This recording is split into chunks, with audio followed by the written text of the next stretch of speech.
আমাদের স্টুডেন্টদের কাছে, শিক্ষার্থীদের কাছে তারা সবাই একতা ছিলাম বিদায় এটা সম্ভব হয়েছে। তোমাদের সবাইকে ধন্যবাদ।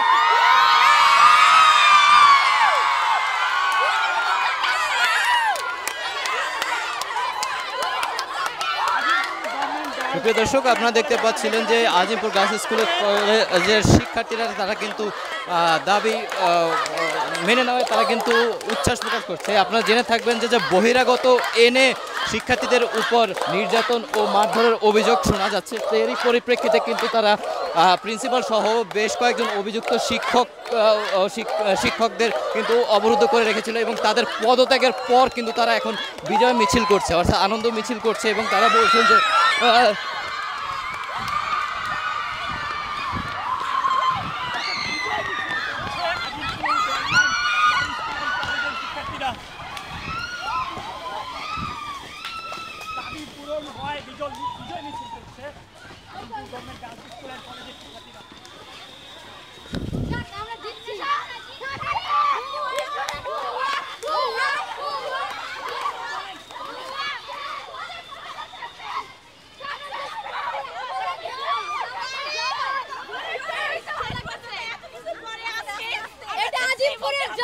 আচ্ছা আপু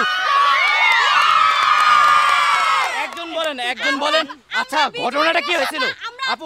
প্রথম শুরু থেকে ঘটনাটা কি হয়েছিল? ঘটনাটা হচ্ছে আমাদের যে টিচারদের আমরা পদত্যাগ করতে বলছি উনি হচ্ছে জোর করে ক্ষমতায় থাকতে চাইছে। আসলে হচ্ছে এটা, তো উনি ক্ষমতায় কেউ রাখতে চায় না, তার জন্য উনি ওনার যে বক্ত স্টুডেন্টরা আছে তাদেরকে এই স্কুলে ডাইকে আনছে। কলেজের স্টুডেন্ট যারা আছে তারা এখানে আইসা এক একটা স্টুডেন্টের উপর এত অত্যাচার করছে, এক একজনের মানে গলার মধ্যে চাপ দিয়ে অজ্ঞান করে ফেলাই দিছে।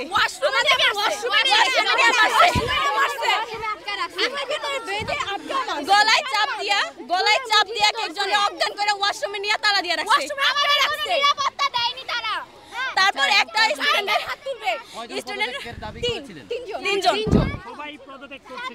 জি তিনজন পদত্যাগ করছে, বাকিদেরকে আমরা ওয়ার্নিং দিছি যে আর এরপর যেন কোনো কিছু এরকম না হয়, এরকম হলে আমরা আবার ওনাদের বিরুদ্ধে আন্দোলন করব।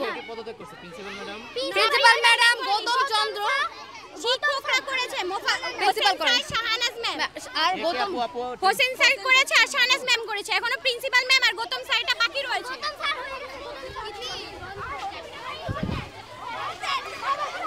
সবাই একসাথে জানি।